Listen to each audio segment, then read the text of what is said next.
ধূপগুড়ির গধেয়ারকুটি উচ্চ বিদ্যালয়ের ছাত্রী কৃষক পরিবারে বেড়ে ওঠা ঋতু রায় কাবাডিতে জাতীয় স্তরে খেলার সুযোগ পেয়ে বিদ্যালয় ও গ্রামকে গর্বিত করেছে। সম্প্রতি ডায়মন্ড হারবারে অনুষ্ঠিত রাজ্য স্কুল কাবাডি প্রতিযোগিতায় জলপাইগুড়ি জেলাকে প্রতিনিধিত্ব করে গধেয়ারকুটি স্কুলের কাবাডি দল অংশগ্রহণ করে। দলে ঋতুর সঙ্গে মৌসুমী রায়, সুচিত্রা পাটোয়ারি, ভূমিকা রায়, মানব রায়, জয় রায় সহ আরও কয়েকজন ছাত্রছাত্রী ছিল। প্রতিযোগিতার অনূর্ধ্ব 14 বালিকা বিভাগে দল চ্যাম্পিয়ন হয়েছে এবং অনূর্ধ্ব 17 বালিকা বিভাগে তৃতীয় স্থান অধিকার করেছে।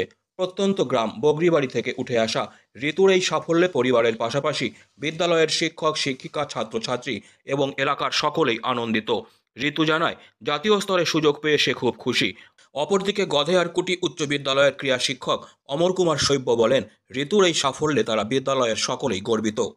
আমি ঋতু রায়, আমি গধেয়ারকুটি হাই স্কুলে অষ্টম শ্রেণীতে পড়ি। আমি স্কুল থেকে খেলতে খেলতে জোনে খেলে, ডিস্ট্রিক্ট খেলে, রাজ্যে খেলে আসলাম এবং শুনতে পেলাম যে আমি ন্যাশনালে চান্স পেয়েছি।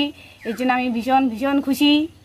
সফলতা অর্জন করেছি, এর জন্য আমাদের স্কুলকে অসংখ্য ধন্যবাদ এবং আমাদের ক্রীড়া শিক্ষক অমর শৈব্য স্যার এবং সরবিন্দু স্যারকে আমার কৃতজ্ঞতা জানাই। এদের সাহায্যেই আমি আজকে ন্যাশনালে চান্স পেয়েছি। আমাদের আজকে খুবই আনন্দের দিন। আমাদের একটা মেয়ে হচ্ছে তোমার ন্যাশনালের সুযোগ পেয়েছে, জাতীয় স্তরে কাবাডি খেলার সুযোগ পেয়েছে। আমাদের স্কুল থেকে 10 জন ছেলে মেয়ে খেলতে গেছিল। প্রথমে ওরা জোন স্তর থেকে ডিস্ট্রিক্টে যায়, ডিস্ট্রিক্ট থেকে রাজ্য স্তরে যায়। রাজ্য স্তরে খেলে ভালো সাফল্য পেয়েছে। তার মধ্যে একজন ঋতু রায় বলে একটা মেয়ে, প্রত্যন্ত গ্রামের একটা মেয়ে, খুব সুন্দর একটা মেয়ে। ও হচ্ছে তোমার ন্যাশনাল পর্যায়ে খেলার সুযোগ পেয়েছে। আর আমরা হচ্ছে স্কুল থেকে ওনাদের আশীর্বাদ আছে, স্কুলের আমার পক্ষ থেকেও আশীর্বাদ।